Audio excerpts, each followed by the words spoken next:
नमस्कार मंडळी, शेवग्याच्या शेंगाची झणझणीत मसाला भाजी. त्यासाठी शेवग्याच्या शेंगा छान आपल्याला सोलून घ्यायच्या आहेत. त्यानंतर कढईमध्ये थोडंसं पाणी घालायचं आहे. पाण्यामध्ये आपल्याला हळद, थोडंसं मीठ घालायचं आहे आणि या शेवग्याच्या शेंगा 2 ते 3 मिनटं आपल्याला छान शिजवून घ्यायच्या आहेत आणि त्यानंतर पाणी आपल्याला पूर्ण काढून घ्यायचं आहे. एक मसाला तयार करायचा आहे. इथे मी घेतलेलं सुकं खोबरं, आलं, लसूण आणि कोथिंबीरचं वाटण तयार करून घ्यायचं. नंतर कढईमध्ये आपल्याला थोडंसं तेल घालायचं आहे. 1 चमचा मोहरी घालायची आहे. मोहरी छान फुलल्यानंतर आपण यामध्ये हिंग घालायचं आहे.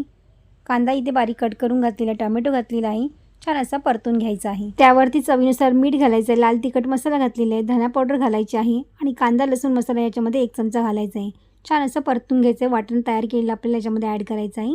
त्याचबरोबर आपल्याला 2 चमचे दाण्याचा कूट घालायचा आहे, कढीपत्ता घालायचा आहे. सगळं असं मिक्स करून घ्यायचं आहे.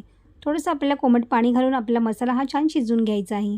त्यानंतर शिजलेल्या शेंगा घालून आपल्याला छान असं शिजवून घ्यायचं आहे. वरून कोथिंबीर घालायची. तुम्ही पाहू शकता बघा, झणझणीत आपली मसालेदार शेवग्याच्या शेंगाची भाजी तयार झाली आहे. तुम्ही सुद्धा नक्की ट्राय करून बघा आणि रेसिपी कशी वाटली मला नक्की कमेंट करा.